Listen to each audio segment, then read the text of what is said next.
Hello everyone, today in this video we'll be discussing the module 3 of computer networks, which is about network layer. Okay, so as we know that we are having different types of layers, like 5 or 7 layers are there. The first one is the physical layer, then the data link layer, and then comes the network layer, and after that is the transport layer. Okay, so we have learnt about the physical layer as well as the data link layer in the previous modules. So now we'll be discussing about the network layer. Okay, so mainly in network layer, the actual transfer takes place, like the internet protocol and all will be there in the network layer, and we'll have routers and the switching process and all will be having many routers, right? And which path is the shortest path? Those things we'll be discussing in this module. Okay, if you like this video, hit the like button and don't forget to subscribe to my channel. Okay, so let's get started with the network layer, and after this module gets over, we'll be discussing the previous questions, so which are mostly repeated questions that we'll be discussing, and some of these questions are from the previous module as well. So since I have copied the question from the previous year's schemes papers, so some questions have come like this from the previous module. Okay, that we'll be skipping and we'll be focusing more on the repeated questions. Okay, so let's get started with the module, and before that let me tell you what is a router. Okay, so understand it in this way. When you have a device here and another device here, all these devices are connected to a router. Okay, so whenever you transfer a data to another device, it goes through the router, and the router in turn then identifies which is the shortest part to the other device, then it sends the device to that part. Means what is the data I sent, that will be transferred through that part. Okay, so what it has is the four main things. Okay, this is the architecture of router. It has four main things: input part, output part, and router processing, and this is the switch fabric. Okay, so this is the input. As we know, the data is coming from here in the queue, it will be stored and it will pass through the switch fabric. Switch fabric will send the data to the output port, and that will also be in a queue, and that will be reached to the respective devices. Okay, and this is the processing part, which will have all the rules and the protocols which is to be applied, and switch fabric will be the one who will be transferring the data from the input to the output using many different techniques. Okay, so let's discuss what is in the switching fabric. In the switching fabric, but before that, let's discuss the actual process of the input.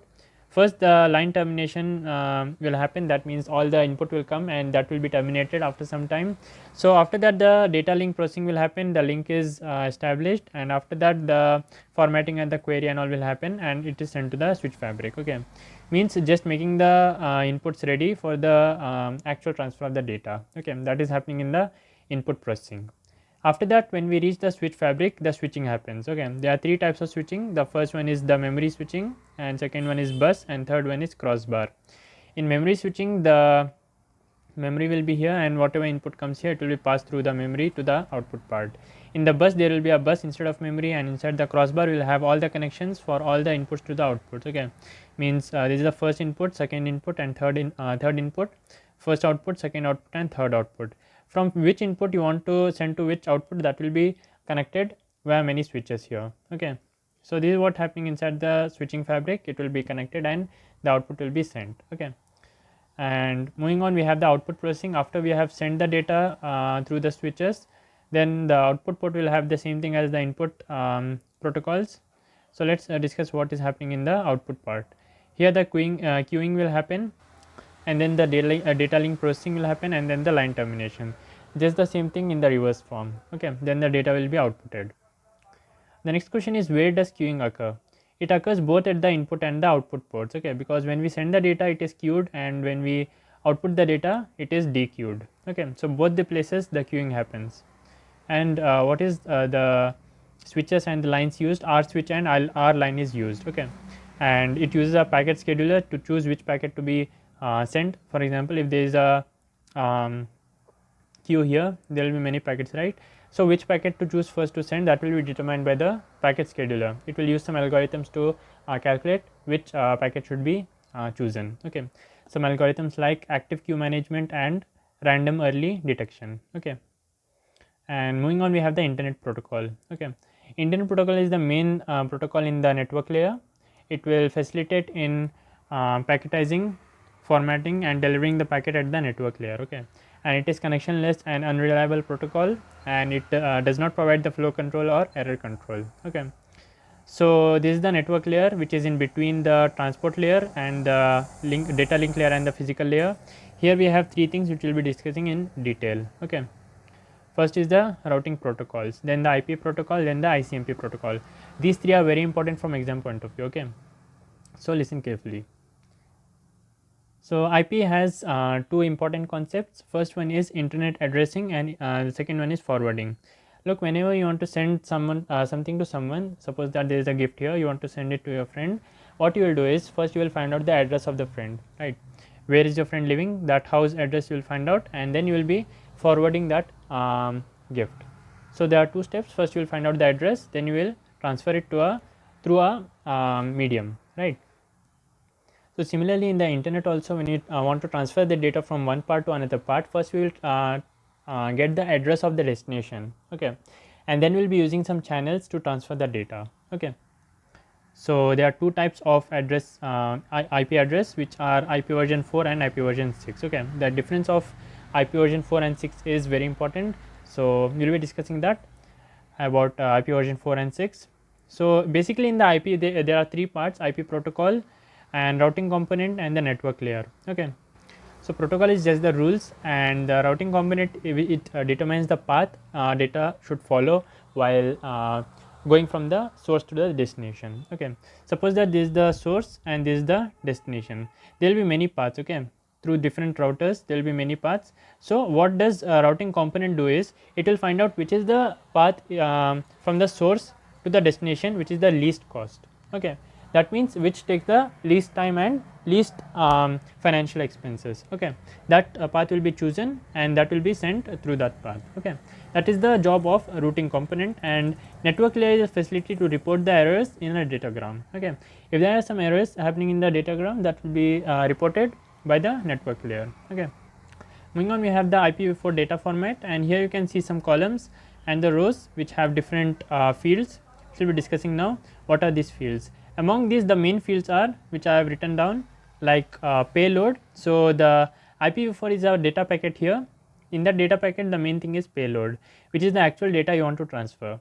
The next one is header. Header will have the address of the where the data is to be sent, and the from where it came, the source and the destination.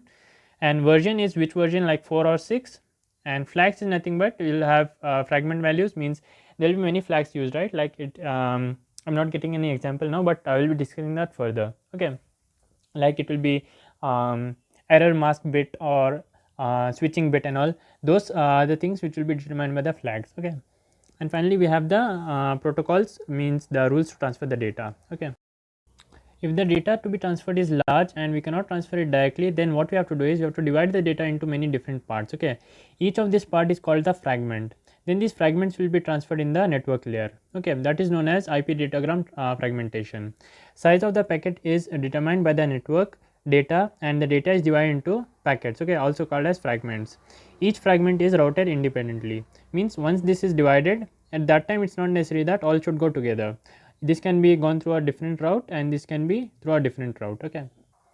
And some of the fields which are required in the fragmentation is identification, which has the ID, unique ID with the fragment, and the flags, and the fragmentation offset, which identifies the location of the fragment, okay. In IPv4 addressing, we have the network ID and the host ID, means all the hosts which are connected to our same network have the same network ID, and these are the individual hosts through which the devices are connected, and each of the hosts will have their own host ID, okay. So one example is as follows: the IP version 4 uses 32-bit address, okay. Remember, IP version 4 uses 32-bit, okay. That means it will be divided into 8 parts here, means 4 parts with 8 bits each of these, okay. And this is represented as what is the decimal equivalent of this number will be written here, and the same thing will be done for each of these fragments here, and then it will be written together like with dot, okay, means 128.135.68.5, okay. There are two types of addressing, classful and classless, okay. So in classful IP addressing, it's divided into 5 classes: A, B, C, D and E, okay. Means in different classes different types of data could be sent, okay, and each has different spaces also. And the limitation is that it is hard to manage like many hosts at the same class, okay. So what feature will be using is subnetting. Subnetting means dividing this main class into further smaller classes, okay, and this will be divided further into smaller classes. and till that point we will divide, till which point we can handle it easily. Okay. And in each of these class we will have the three things: network number, subnet ID and host ID. Okay. The next one is the classless interdomain routing. In this, what happens is many unique IP addresses can be designated to a single IP address. Okay, that's known as supernetting, the reverse process of subnetting. Okay, and here CIDR uses the slash to differentiate it from the normal IP address. Okay, and one important question that can be asked in exam is that how to subnet an IP address. Okay, this is the IP address given to us, and a subnet mask is given. We have to find out the subnet address. Okay, what we'll be doing is we'll be doing the AND of each of these bits. Okay, means this is the bit given and this is the 1 1, so this is the same thing which will be written here, and same thing goes here also and here also. But here what we'll be doing is the first bit will be 1 and rest of the bit will be 0, because AND of these both will be 0. Okay, so this is the equivalent of this in the decimal will be taken as the subnet address. Okay, and to obtain a block from the IP address within an organization, a subnet and the network administrator contact the ISP. Okay, so who is ISP? ISP is the internet service provider. Okay, it is managed under ICANN, whose job is to allocate the IP address, manage the DNS servers, to assign the domain names and resource domain disputes, and to allocate the address for the regional internet registries. Okay, after obtaining the block of the address, we need the host address. Host address is given by DHCP. This is a protocol which has two parts: manual configuration and dynamic host configuration protocol. Okay, so let's understand what is the configuration protocol. Here it has the auto configuration of the IP address host, means whenever we get a address here from the host, that will be configured with the device. Okay, that's known as configuration of the protocol. Also, it's dynamic and client server protocol, and each subnet has a DCP server. Okay, so this is the DHCP server which is connected with all the devices through a router. Okay, and whenever you want to get some data from the different device, you will be contacting the server first, right? So the first step in the DHCP protocol is the server discovery, then the server offer, means if the server accepts to send the data, that will be established, that link will be established, and then the request will be made, and then the acknowledgement. Okay, maintaining a separate server for each of the connection is very hard, so therefore we will be using NAT. NAT is the network address translation, means all of these networks will be translated into a single external network, and that will be connected with the main branch. Okay, so there are two types of it. It can come in public either or private connections. Okay, and remember that single IP address represents the entire group of computers. Okay, so for one organization we can have one NAT which represents the entire group of networks. Okay, the next one is the ICMP. It's important from exam point of view. ICMP is the Internet Control Message Protocol. Here the network it is a network layer protocol, and it just reports the errors, it does not correct the errors. Okay, means what is the error happening, that will be reported via codes like 0 stands for echo reply, 3 stands for destination network unreachable, and 4 stands for source congestion control. Okay, like that many codes are there, like 12 codes, and by using that codes the protocol ICMP protocol informs the network about the error happening. Okay, there was a limitation in IPv4 that the address space was exhausted, right? So we have transferred into IPv6. Okay, in IPv6 the exhaustion of the IPv4 is overcome. Let's see how does IPv6 solve this problem. Changes from IPv4 to IPv6. It has the expanded addressing capabilities, so it's instead of 32 bits it has now 128 bits. Also it's flexible now, means it can accommodate a wide range of devices. Okay, and now the same things can be grouped into a similar space like a flow or label, like for example audio and video can be considered as a single flow. Okay, and the text will be another flow, like that will be grouping the things into a different parts. Okay, IPv6 datagram format is same as the IPv4 also, but some things are removed from here. Okay, so the main things which are version, you already know what is that: traffic classes, flow label, payload length, next header, hop limit, source and the destination address, and the data. Okay, so these are the labels, and the fields which are not present in IPv6 but present in IPv4 are fragmentation, since it's done only by the source, not by the routers. In IPv4 the fragmentation is done by the routers. Okay, so we had to hide the fragmentation field also, but now when the data is sent from the source, here only the fragmentation will happen. So IPv6 does not need the field for fragmentation. Okay, let's go through some of the differences between IPv4 and IPv6. Okay, so IPv4 is 32 bit and IPv6 is 128 bits. Okay, and fragmentation is done by the routers as well as the senders in IPv4, and in IPv6 it's done by the sender only. Okay, and the flow labels are not present in IPv4, but it's present in IPv6. And IPv4 includes the checksum, and IPv6 does not include the checksum. ARP is replaced here, but it's available here, and the broadcast message is available here. It's not available in IPv6, and it's manual configuration and it's auto configuration.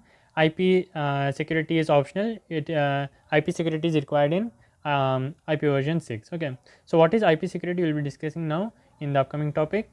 Before that, let's discuss about the transition from IPv4 to IPv6. Okay, there are two methods of transition from the IPv4 to IPv6. The first one is dual stack and second is tunneling. Dual stack means the device supports both IPv4 and IPv6. So whenever the IPv4 network comes, it will be transferred to the switch to the IPv4. Whenever IPv6 comes, it will be shifted to the IPv6. Okay, so that's known as dual stack, and second is tunneling. Some of the channels just support the IPv6. Some of the channels just support IPv4. So what happens is the device is sending the IPv6 address, but here I am getting the error that it's not allowed to send IPv6 through IPv4 channel. So what we will be doing is tunneling. Tunneling means there will be a device here which will be converting the IPv6 address into IPv4 address, and that will be transferred here, and the decryption will happen here. Okay, and when you get the final output, that will be in the IPv6. Okay, that's known as tunneling. Let's now discuss some points about the IP security. Okay, IP security is a popular secure network layer protocol. It is widely deployed in the virtual private networks, and it's compatible with both IPv6 and IPv4. Okay, so in the server side, the encryption happens and the data is encapsulated, and the destination part will have the datagram from the internet, which will be decrypted and sent to the transport layer. Okay, let's discuss about the routing algorithms. Okay, what is routing algorithm? Finding a good path from the source to the destination. Okay, a good path means it's the having the least cost. Okay, so if this is the source and this is the destination, there are many paths to the destination from the source. So which path is taking the least cost, that is known as the good path. Okay, we are finding out which path to choose using the routing algorithms. Okay, so there are three types of classification: global or decentralized, static or dynamic, load sensitive or load insensitive. What do these terms mean? Let's discuss about that. Firstly, the global or decentralized global routing algorithm. Here each algorithm has the complete knowledge of the network and the least path is determined. Okay, means this algorithm knows which are the global paths available, and using that knowledge it will identify which is the least cost path for this algorithm. Okay, and the next one is the decentralized routing algorithm. Here the node does not have the complete information about all the costs of the nodes. It has just the information about that nodes which are connected directly to it. Okay, so suppose that these three nodes are connected. This node will have the information about this node, and this node will have the information about this node, but this node will have the information about both of these nodes. Okay, because it's connected here. This is about the decentralized, and global it will have, each of these will have the information about all the three of these. Okay, that's the first classification, global or decentralized. The second is static or dynamic. In static, the manual process is being done, because if you want to change a table, someone should change the table manually. Okay, so that is the static route, and it's slow over time. And dynamic route is automated process, so it changes periodically or in response to some event or link changes. Okay, that's the second one. And the third one is the load sensitive or load insensitive algorithm. In load sensitive, the links are changed dynamically, and load insensitive, the link are do not reflect the current level of congestion. Okay, let's discuss some of the routing algorithms. The first one is the Dijkstra's algorithm. In Dijkstra's algorithm, I have discussed in detail about the Dijkstra's algorithm in my video of 18CS42. If you want to know its working, you can watch that video, because in exam the question is asked in the previous year papers that using Dijkstra's algorithm you have to calculate the least path of the nodes. Okay, so in this video I will be just giving a brief information about how this works. If you want more details, watch that video. Okay, so in Dijkstra's algorithm computes the least cost path from the node to all the other nodes in the network. So these are the nodes which are connected.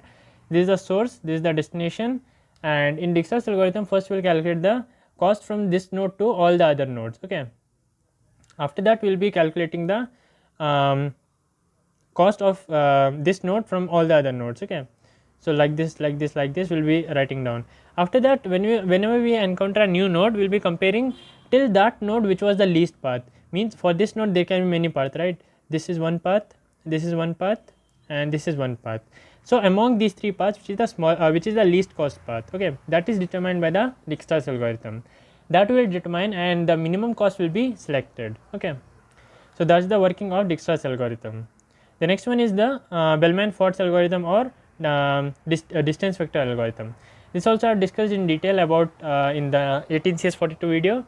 You can watch that for more information, because in exam this question comes to solve this by using this algorithm. Here I will give a brief info. It is iterative, asynchronous, and distributed. And this is the sentence I used to remember the Bellman-Ford algorithm. The distance vector calculates the cost of the path to all nodes, from all nodes, through all nodes. Okay. For example, if these are the three nodes, okay, I will calculate the path, the least cost path from this one to this one, through this path or through this path. Okay. Like that I will calculate for each one, through this path or direct this path, or from here to direct this one or this one. Okay. Like that we will be calculating the least path, we will be calculating the cost for each of the possibility, then we will be selecting the least cost. Okay, that is the working of Bellman-Ford algorithm. Here we will have a table wherein we will include from x to x, which is the least path, from x to y, which is the least path. Like that all the combinations are written here. LS is nothing but the link state, means Dijkstra's algorithm. DV is the distance vector, which is the Bellman-Ford algorithm. The main difference between the two of these is that in the distance vector or Bellman-Ford algorithm, entire routing table is sent as an update. Okay, but here each of the update is made incrementally. Whenever we encounter a new node, we will be making the changes. Okay. The next one is distance vector protocol sends the periodic update every 70 to 90 seconds. Here the updates are triggered not periodic but according to some event. Okay. And here the updates are broadcasted, here the updates are multicasted. Here the updates are sent directly to the connecting neighbors only, but here it is broadcasted to entire network. Okay. And here routers have the end-to-end visibility, here end-to-end visibility is not there. Okay. And no routing loops are there. Here we have routing loops, and the last one, which is each node talks to only its directly connected neighbors, but here each node talks with all the other nodes. Okay. So these are some of the main differences between the Bellman-Ford algorithm and the Dijkstra's algorithm. Okay. There were two problems in the previous algorithm, simple routing algorithm, because it had caused many overhead involved in computing and storing the routing, and also it is hard to manage if the number of nodes increases. So these two problems are overcome by a hierarchical routing. In hierarchical routing, we are using two autonomous system, which are intra AS and inter AS. What is the difference between intra and inter? Intra means within the autonomous system, and inter means connecting the two autonomous systems. You will understand more by this diagram. This intra AS, which is having a separate group, this also intra and intra, and the connection between this one and this one, this is known as inter AS. Okay. Each of the autonomous system is connected. Okay. So by using these two systems, the organization becomes much more efficient. Okay. Now let's discuss about the applications of this algorithms in the real life. So routing is used in the internet. The purpose of routing is to determine the path which takes the least time to reach from the source to the destination. Okay. So this is the main aim of routing. There are two types of routing used. One uses the Bellman-Ford algorithm, which is the routing information protocol, and the second is the open shortest path first, that is the Dijkstra's algorithm. So by using these two algorithms, the internet is designed. The first is the used for the intra AS. We have these two parts in the intra AS. Okay. Inter AS, we have another one, BAG. Okay. So let's discuss about these two first. It's widely used for the routing in the internet, and distance vector or Bellman-Ford algorithm is used, and it uses hop count as the cost metric. What is hop count? Hop count means the routers the data travels. Okay, means this one hop count. Another hop count means if it travels to another router before reaching the destination. Okay, and by using this, how many hop counts are made, it determines which is the least cost algorithm. Okay. And all this data is stored in the table where we have the destination subnet, next router, and the number of hops to be to the destination. Okay. And two things are transferred when we are transferring the data: response message and the request message. Okay. The next is the Dijkstra's algorithm, which is the open shortest path first. Here we have all the nodes, and by using the Dijkstra's algorithm, we will calculate the least cost path. Okay. So the advantage is that it's more secure and multiple same cost path could be used. Suppose that reaching from this point to this point, we have two paths, both have the same cost. We can use both of these paths. Okay, that's not possible in the Bell-Manford algorithm, but here we can use. Okay, that will save a lot of time, right? And can be used for both unicasting and multicasting, and it supports hierarchy within a single routing domain. Okay, BGP is used for the inter-AS routing, means connecting the autonomous systems. This has the autonomous systems here, and the connection between the autonomous system is known as inter-AS routing. Okay, and BGP is used. Using BGP, it obtains the subnet reachability information, propagates and determines the good routes to the subnet based on reachability information and AS policy. Okay, so it determines which is the best path.